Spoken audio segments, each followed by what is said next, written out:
देश की प्रमुख महारत्न कंपनी आरईसी लिमिटेड ने चालू वित्तीय वर्ष के लिए अपनी पहली तिमाही के आंकड़े जारी कर दिए हैं। पहली तिमाही में कंपनी ने 16% का प्रॉफिट कमाया। इसी के साथ कंपनी का कुल मुनाफा 3,442 करोड़ हो गया। आरईसी पर भारत एक्सप्रेस की रिपोर्ट देखिए।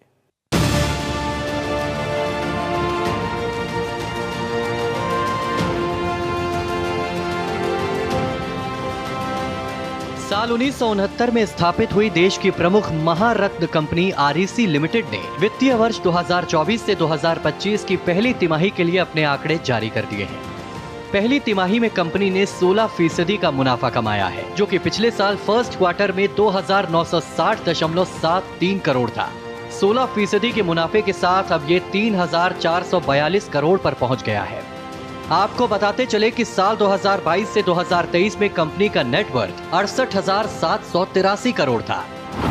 आरईसी की स्थापना 1969 में हुई थी, जो हरित क्रांति के लिए कृषि के जो पंप सेट का विद्युतीकरण के लिए किया गया था। इन 55 वर्षों में हमने लंबी दूरी तय की है। अब हमारा फोकस हरित ऊर्जा क्रांति की ओर है। तो और हमारा लोन बुक अब बढ़ के लगभग 5,09,000 करोड़ हो गया था 31 मार्च 2024 को, और क्वार्टर 1 के एंड में 30 जून 2024 को हमारा लोन बुक बढ़ के 5,30,000 करोड़ हो गया है। हमारा प्रयत्न है कि अगले 5-6 साल में 2030 के अंत तक हमारे लोन बुक बढ़ के 10 लाख करोड़ हो जाए। गौरतलब है कि आरईसी देश की प्रमुख महारत्न कंपनी है, जो 55 साल के अनुभव के साथ केंद्र और राज्य सरकार के साथ प्रमुख तौर पर ग्रामीण इलाकों में विद्युतीकरण के क्षेत्र में काम करती है। साथ ही पूरे देश में पावर सेक्टर के फाइनेंसिंग और डेवलपमेंट पर फोकस करती है। आरईसी सौभाग्य दीनदयाल उपाध्याय ग्रामीण ज्योति योजना, राष्ट्रीय विद्युत निधि योजना के लिए नोडल एजेंसी के तौर पर काम करती आई है। इन योजनाओं के तहत 100% ग्रामीण विद्युतीकरण किया गया, या सरल भाषा में कहे तो गांव तक बिजली पहुंचाने का काम किया गया। हमने एक बहुत छोटी शुरुआत की थी पंप सेट के इलेक्ट्रिफिकेशन की 1969 में, और वो जर्नी आज यहाँ पे पहुंची है, जहाँ पे हमारी लोन बुक 5,29,000 करोड़ तक पहुंच गई है। हमारे लोन में आज के डेट में पावर सेक्टर में जितने लोन्स हैं वो हम सब लोग फाइनेंस करते हैं।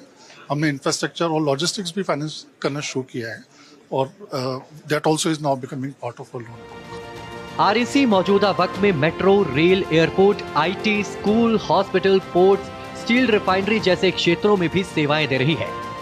आपको बता दें कि कंपनी ने निवेशकों को वित्त वर्ष 2024 से 2025 के पहले अंतरिम डिविडेंड का ऐलान किया है। कंपनी के बोर्ड ने 10 रुपए फेस वैल्यू पर 3.5 रुपए प्रति शेयर अंतरिम डिविडेंड की घोषणा की है। गौरतलब है कि कंपनी के मुनाफे के साथ ही आरईसी के शेयर धारकों की भी चांदी हुई है।